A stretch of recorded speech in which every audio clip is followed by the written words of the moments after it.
Hello, my name is Ivy, and welcome to another new episode for Midnight Conversations on the Patio Pacific War Edition.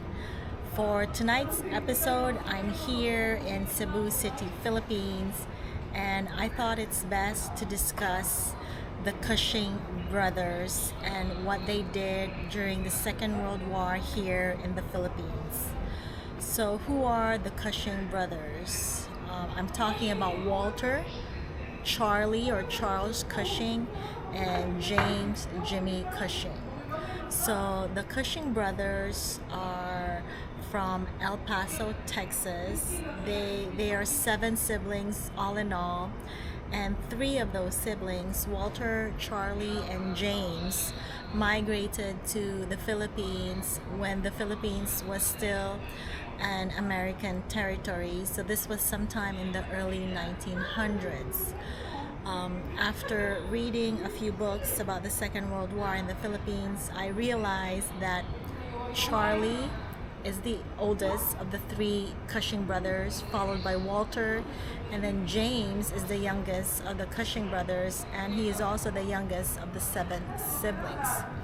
All three Cushing brothers have a background in mining and as well as mining engineering. And the reality is they were not rich. They did not come from a rich family in Texas. So as soon as they finished their degree in mining engineering, they immediately moved to the Philippines. Charlie and Walter decided to relocate to Luzon. Luzon Island is the largest island in the Philippine archipelago, whereas the youngest, James Jimmy Cushing, decided to relocate in Cebu. But he also had business ventures in Surigao, which is in Mindanao, and I'll talk about that later. So what can I say about the Cushing brothers?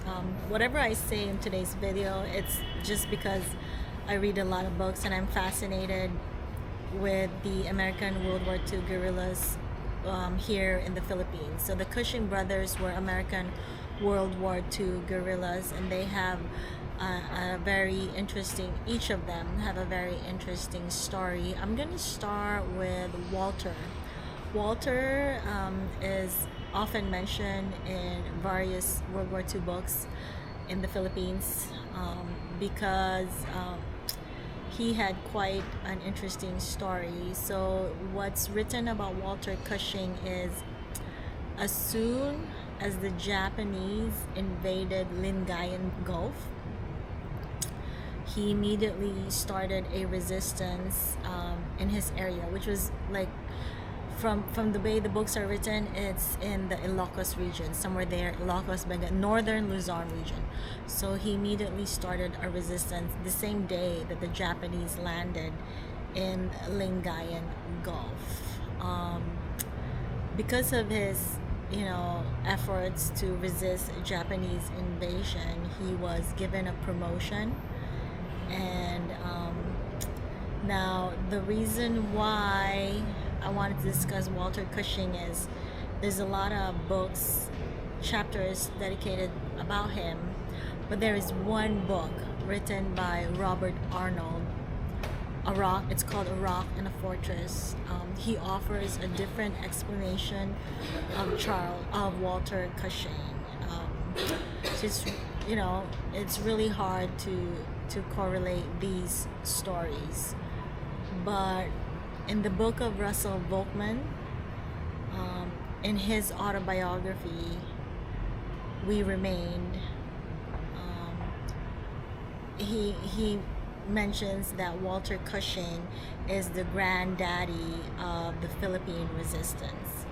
There are two anecdotes about Walter Cushing that you should know about. The first one was when he started the resistance movement in the Philippines.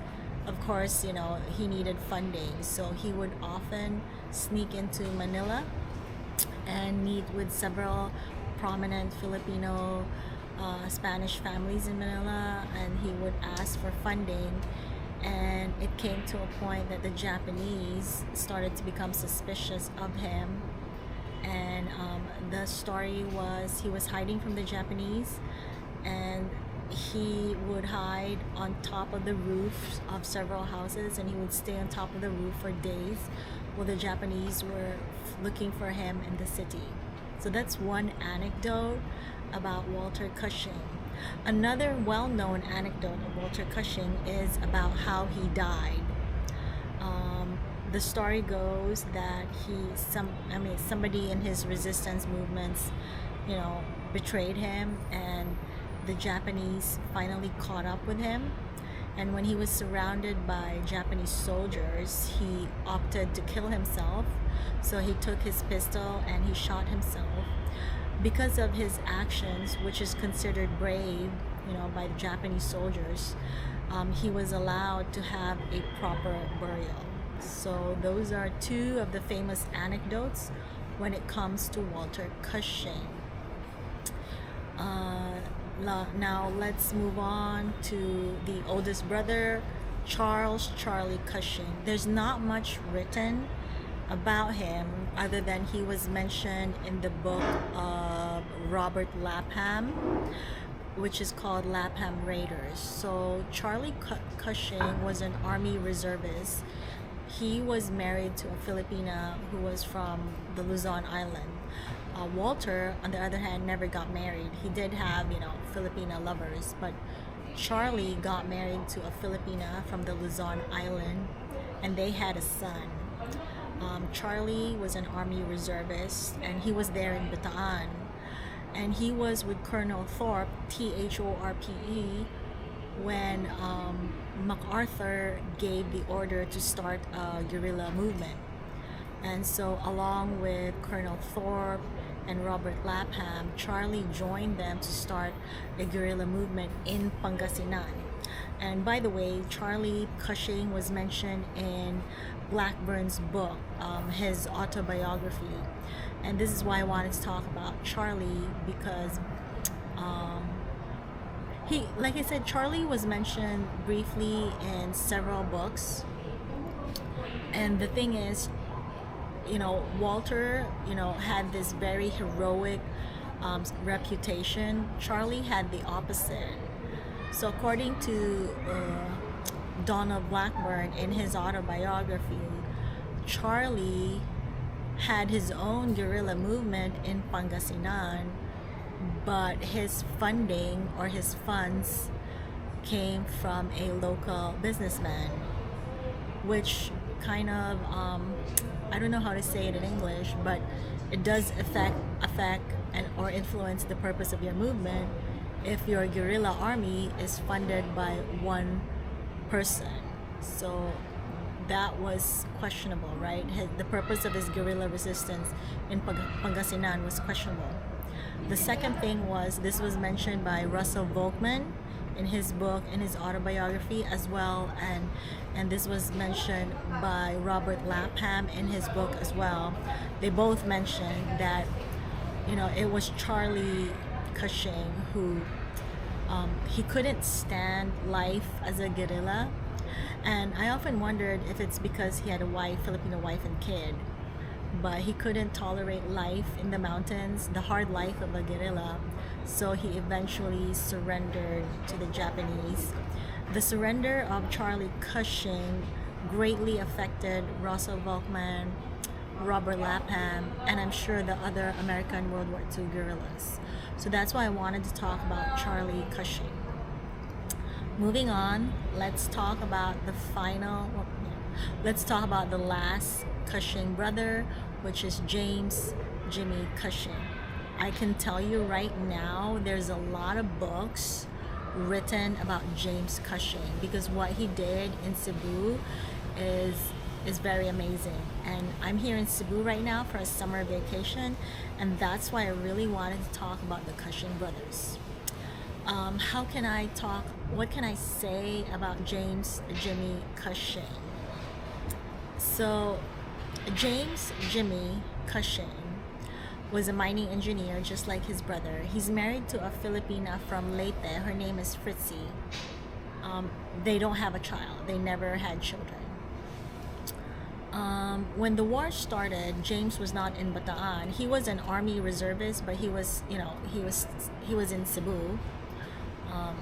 He used, according to the books, he used to hang around Casino Espanol, um, you know, like all the other Americans. He would hang around Casino Espanol with his wife, right? Um, James Cushing, according to the book of the autobiography of Melnick, Stephen Melnick, he was known as a beach bum. He was known as a beach bum, and this was significant because when James Cushing started a guerrilla movement in Cebu, Melnick, Melnick or was it Parsons? Melnick or was it Parsons? They're both. Oh my God! Now I'm confused. I don't know if it was Melnick or Parsons, but one of them mentions to MacArthur, who was, stationed in Australia, that hey, this James Cushing guy, he's a beach bum.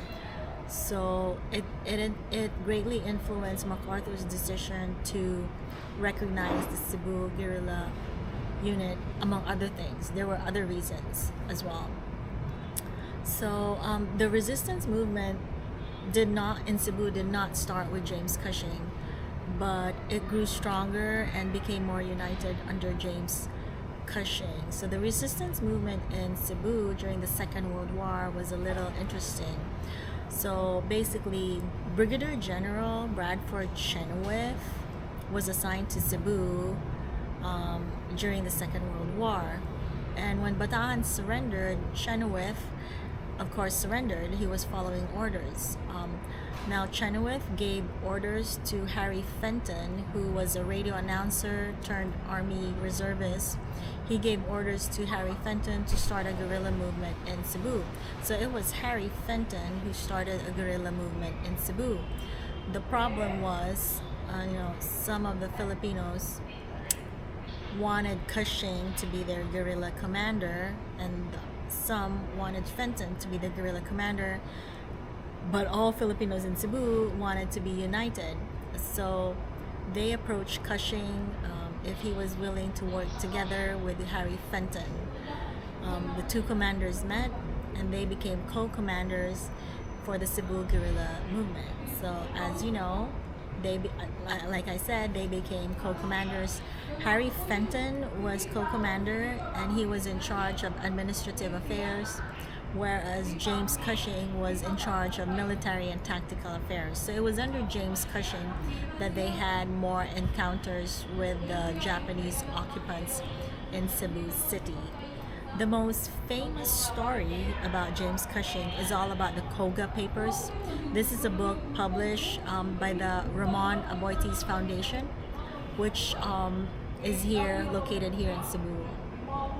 The Koga Papers are quite famous because this was naval intelligence from the Japanese Navy. It contained all the detailed, comprehensive plans of the Imperial Navy and how they plan to attack the United States and how they plan to win the Pacific War. So it was the guerrilla members of James Cushing who was able to acquire the Koga Papers, and they were able to send it to MacArthur via the guerrilla submarines, and this eventually led to the Battle of Leyte, which is the largest naval battle in world history, military history.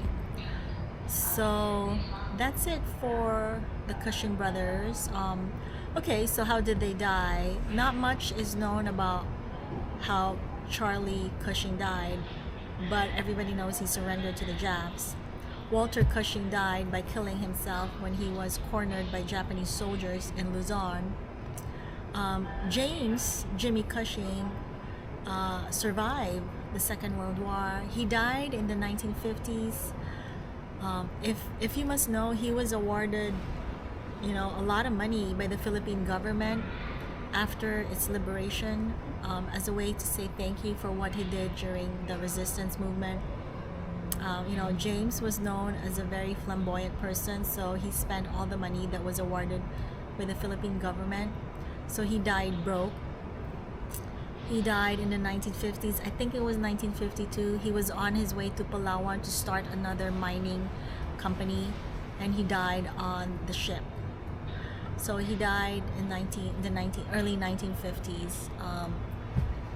Yeah, so I think that's it for tonight's episode. I know I'm rambling, but I'm here on a summer vacation. I don't have all my books.